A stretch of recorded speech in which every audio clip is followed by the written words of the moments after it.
Hello all, welcome back to another new video of learn with Bhavna. अब हम start करने जा रहे हैं मेसो 001 का क्वेश्चन 6। हमने ऑलरेडी 5 क्वेश्चन जो सेक्शन 1 है for your assignment July 24 and Jain 25 का मेसो 001 का सेक्शन ए ऑलरेडी कंप्लीट कर दिया। उसके 5 क्वेश्चन के मैंने वीडियोस ऑलरेडी अपलोड कर दिए। अगर आपको चाहिए कि आपको सारी वीडियोस वन प्लेस पे चाहिए हैं and you can choose and select की विच क्वेश्चन या which videos you want to go for your assignment, तो आपको इस वीडियो के एंड में एक फोल्डर का लिंक मिल जाएगा and you can find out all questions eight one place. Now starting with question 6, हमें बात करनी है मॉडर्निटी की और गिडन्स का कॉन्सेप्ट क्या है। मॉडर्निटी का गिडन्स क्या सोचते हैं मॉडर्निटी के बारे में, उन्होंने क्या थ्योरी दी है, हमें उसके बारे में इस क्वेश्चन में डिस्कस करना है। वन मोर थिंग, अगर आपको जानना है कि आप कैसे अपने मार्क्स इंक्रीज कर सकते हो असाइनमेंट के, पर्टिकुलर तरीके से आप असाइनमेंट लिख सकते हो ताकि आपकी जो मार्क्स हैं वो और भी बेटर आपको मिले, तो लेट मी टेल यू, मैंने एक इंपॉर्टेंट टिप्स वाली वीडियो बनाई हुई है ऑलरेडी। अभी आई बटन में आपको लिंक आ रहा होगा, आप वो वाली वीडियो चेकआउट कर सकते हैं। वो वाली वीडियो देखोगे तो आपको काफ़ी सारी टिप्स एंड ट्रिक्स पता चलेंगी जिससे आप अपने मार्क्स और भी ज़्यादा इंक्रीज कर सकते हो। Let's start with a question.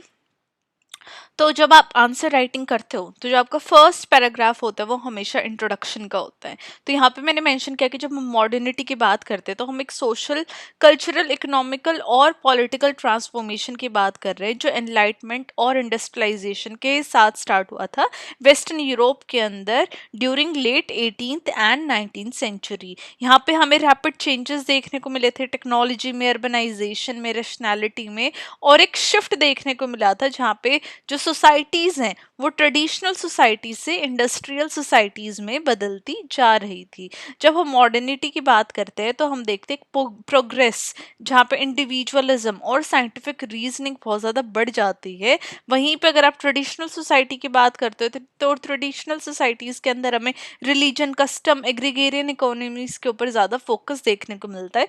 वहीं पे modernity is very much different from that. Modernity या फिर मॉडर्न सोसाइटीज़ पे फोकस किस चीज़ पे होता है, इंडिविजुअलिज्म के ऊपर, साइंटिफिक रीजनिंग के ऊपर, जो कि is very different from our traditional societies. तो ये पॉइंट्स आपको याद रखने हैं। यहाँ पे क्या, हमारी ट्रेडिशनल सोसाइटीज़ एग्रीगेरियन इकोनॉमीज़ के ऊपर बात करती है, वहीं पे मॉडर्निटी के अंदर हम इंडस्ट्रियलाइजेशन देखते हैं। तो ये जो शार्प कॉन्ट्रास्ट है ये आपको याद रखना है, उसी से आप क्वेश्चन को अपना कंडक्ट कर सकते हो, क्वेश्चन को अटेम्प्ट कर सकते हो।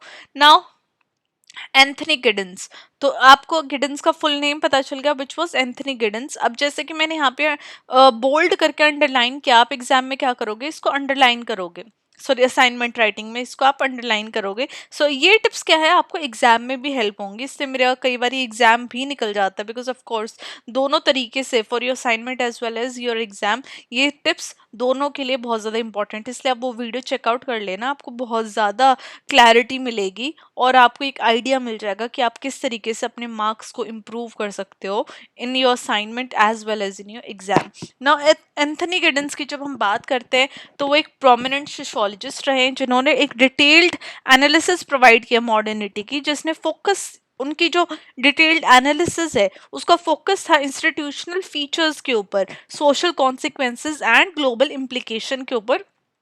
उन्होंने आर्ग्यू किया था कि जो मॉडर्निटी है वो एक स्टैटिक कंडीशन नहीं है, वो एक तरीके से नहीं रहता है, मतलब कि थ्रू आउट द टाइम जो सोसाइटीज़ हैं वो एक तरीके की नहीं रहती, लेकिन एक डायनामिक प्रोसेस है जहाँ पे हमें कॉन्स्टेंटली चेंजेस देखने को मिलते हैं, रिफ्लेक्सिविटी देखने को मिलती है।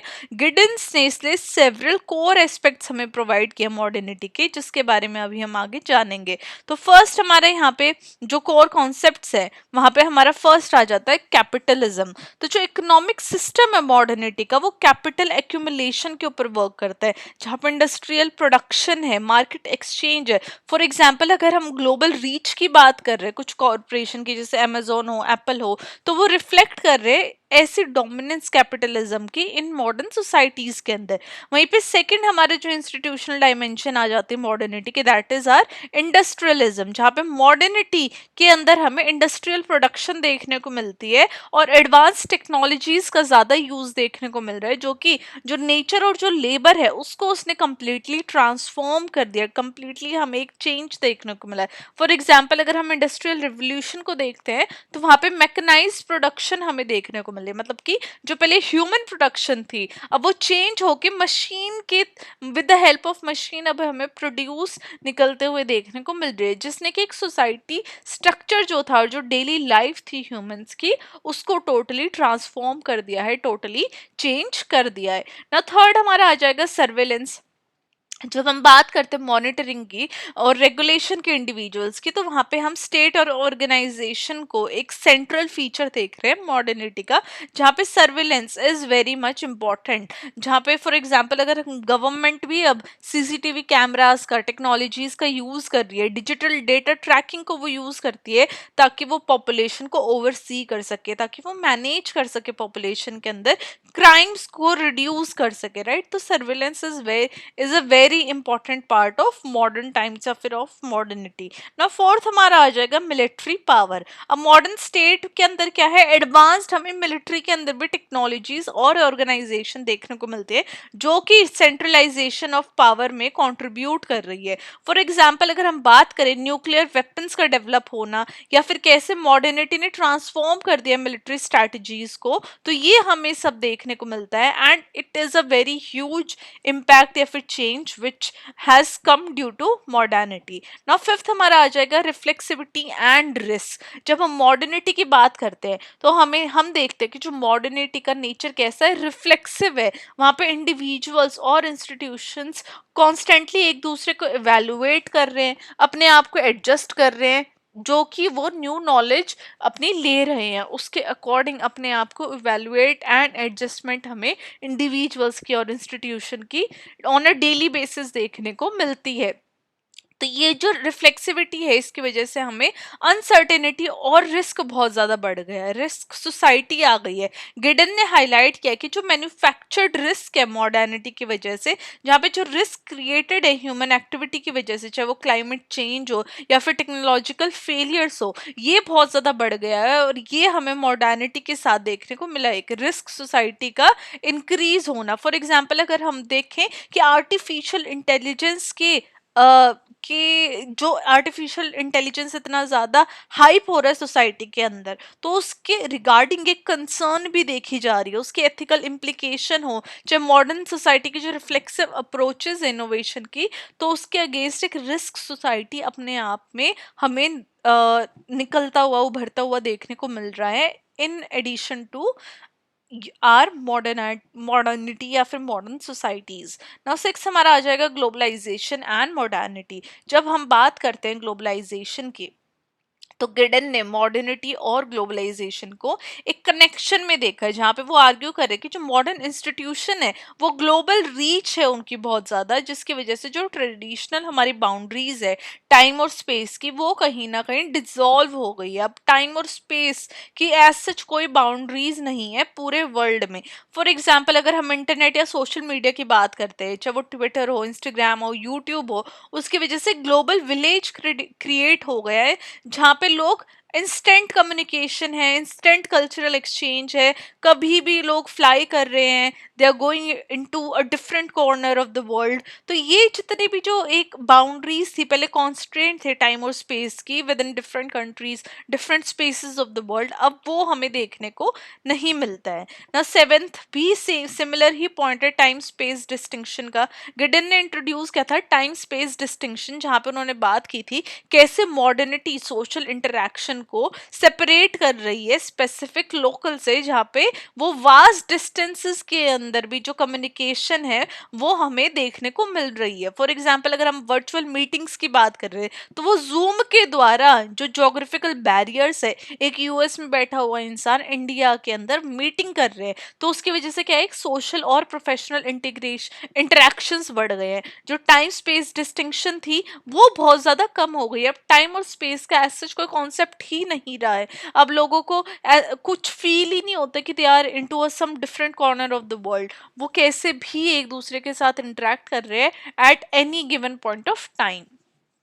ना एट्थ हमारा आ जाएगा मॉडर्निटी एंड सेल्फ आइडेंटिटी। अब मॉडर्निटी ने इंडिविजुअल कैसे अपने आप को देख रहे हैं, कैसे वो सोसाइटी में अपने आप को प्लेस कर रहे हैं, उसको भी काफी हद तक इन्फ्लुएंस किया है, चेंज किया है। गिडन आर्ग्यू करते हैं कि जो सेल्फ आइडेंटिटी है मॉडर्निटी के अंदर, उसने रिफ्लेक्सिविटी को शेप किया है, जहाँ पे इंडिविजुअल्स अपनी आइडेंटिटीज को एक्टिवली कंस्ट्रक्ट कर रहे हैं, जहाँ पे वो डाइवर्स एक्सपीरियंसेस और चॉइसेस में एंगेज हो रहे हैं। फॉर एग्जाम्पल अगर हम सोशल मीडिया की बात करते हैं, तो उसने इंडिविजुअल्स को अलाउ किया है कि वो अपनी आइडेंटिटीज को इस तरीके से बनाए कि एक रिफ्लेक्सिव नेचर हमें देखने को मिल रहा है इंसानों की आइडेंटिटीज के अंदर, जहाँ पे उन्होंने अपने आप को मॉडर्न तरीके से सेल्फ को कंस्ट्रक्ट किया है। मॉडर्न आइडेंटिटीज हमें लोगों की देखने को मिल रही है जो कि टोटली चेंज हो गई है और वो मॉडर्निटी के साथ अलाइन में आ गई है।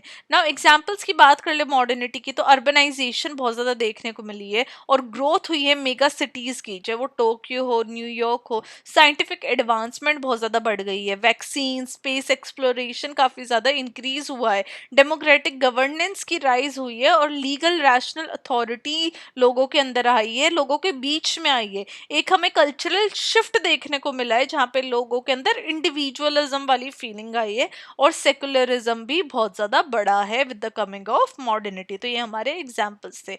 नाउ लास्ट में हमारा कंक्लूजन आ जाएगा। कंक्लूजन आपको हर आंसर के बाद प्रोवाइड करना है। तो एंथनी गिडन का जो कॉन्सेप्ट मॉडर्निटी का, वो हमें कॉम्प्रिहेंसिव फ्रेमवर्क प्रोवाइड कर रहा है, जिसकी वजह से हम एक जो प्रोफाउंड ट्रांसफॉर्मेशन हुई है जिसने कंटेम्प्रेरी सोसाइटीज को शेप किया है, हम उसको अंडरस्टैंड कर सकते हैं। इसलिए जितने भी इंस्टीट्यूशनल स्ट्रक्चर हो, रिफ्लेक्सिविटी है, ग्लोबलाइजेशन है, सेल्फ आइडेंटिटी है, हम उसको अंडरस्टैंड कर सकते हैं। और यही गिल्डन हाईलाइट कर रहा है कि कैसे मॉडर्निटी ने अपॉर्चुनिटीज क्रिएट की है, जहाँ पे हम न्यू चैलेंजेस एंड रिस्क भी उससे बड़ा है। तो ये जो मॉडर्निटी का क्रूशल पॉइंट है, उसकी कॉम्प्लेक्सिटीज है, उसकी जितने भी कॉन्सिक्वेंसेस है, वो सब अंडरस्टैंड करना भी जरूरी है, अलोंग विद द जो चेंज हो रहा है वर्ल्ड इतनी ज्यादा स्पीड पे। तो उसकी कॉम्प्लेक्सिटी और कॉन्सिक्वेंसेस को ध्यान में रखते हुए हमें सोसाइटी को देखना है, मॉडर्निटी को अंडरस्टैंड करना है। तो ये हमारा क्वेश्चन था जहाँ पे हमने मॉडर्निटी के बारे में जाना और जो गिडन का कॉन्सेप्ट था,